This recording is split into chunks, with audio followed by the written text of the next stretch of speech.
പാതിവില തട്ടിപ്പ് കേസിൽ മുഖ്യപ്രതി KN ആനന്ദകുമാർ നൽകിയ ഹർജി ഇന്ന് ഹൈക്കോടതി പരിഗണിക്കും. ആരോഗ്യ പ്രശ്നങ്ങളുണ്ട്, രജിസ്റ്റർ ചെയ്ത മുഴുവൻ കേസുകളും ഒരുമിച്ച് പരിഗണിക്കണം, ഇങ്ങനെയുള്ള ആവശ്യങ്ങളാണ് ഹർജിയിലുള്ളത്. പാതിവില തട്ടിപ്പിൽ സംസ്ഥാനത്തുടനീളം ഇതുവരെ 750-ലധികം കേസുകൾ രജിസ്റ്റർ ചെയ്ത് കഴിഞ്ഞു. ശ്രീകാന്ത് മറ്റു വിവരങ്ങളുമായി കൊച്ചിയിൽ നിന്ന്. Srikanth, good morning. കൂടുതൽ വിവരങ്ങൾ എന്തൊക്കെയാണ്?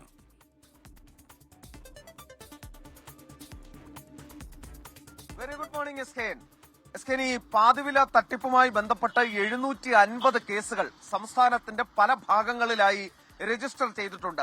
അപ്പോൾ സ്വാഭാവികമായും ഇതിൽ ജാമ്യമെടുക്കുന്നതിനും മറ്റ് തുടർ നടപടികൾക്കുമായി ഇതിലെ പ്രതി കൂടിയായ ആനന്ദകുമാർ പല കോടതികളിലായി ഹാജരാകേണ്ടി വരും. അദ്ദേഹം ചൂണ്ടിക്കാണിക്കുന്നത് തനിക്ക് ഹൃദ്രോഗം മൂലം ഇപ്പോൾ ചികിത്സ കഴിഞ്ഞ് നിൽക്കുന്ന ഒരു സാഹചര്യമാണുള്ളത്. ഇത്രയധികം കോടതികളിലേക്ക് എത്തുന്നതിന് ബുദ്ധിമുട്ടുണ്ട്. അതിനാൽ ഈ കേസുകളെല്ലാം ഒരുമിച്ച് പരിഗണിക്കാൻ ഉത്തരവിടണം. ഇതാണ് അദ്ദേഹത്തിന്റെ ആവശ്യം. അവധിക്കാല ബെഞ്ചിൽ ജസ്റ്റിസ് CP മുഹമ്മദ് നിയാസ് ആണ് ഈ കേസ് ഇന്ന് പരിഗണിക്കാൻ പോകുന്നത്. ഹൃദ്രോഗത്തിന് ചികിത്സയിലിരിക്കുന്ന രോഗിയാണ്. സംസ്ഥാനത്തുടനീളം രജിസ്റ്റർ ചെയ്ത കേസുകളിൽ നിരന്തരം യാത്ര ചെയ്ത് ഹാജരാകാൻ സാധിക്കില്ല. അത് കടുത്ത ആരോഗ്യ പ്രശ്നങ്ങൾക്കിടയാക്കും. ഈ സാഹചര്യത്തിൽ നേരിട്ട് കോടതിയിൽ ഹാജരാകുന്നതിൽ നിന്നും ഒഴിവാക്കി വീഡിയോ കോൺഫറൻസിംഗ് കൂടി ഏർപ്പെടുത്തണം. ഇതാണ് അദ്ദേഹത്തിന്റെ ആവശ്യം.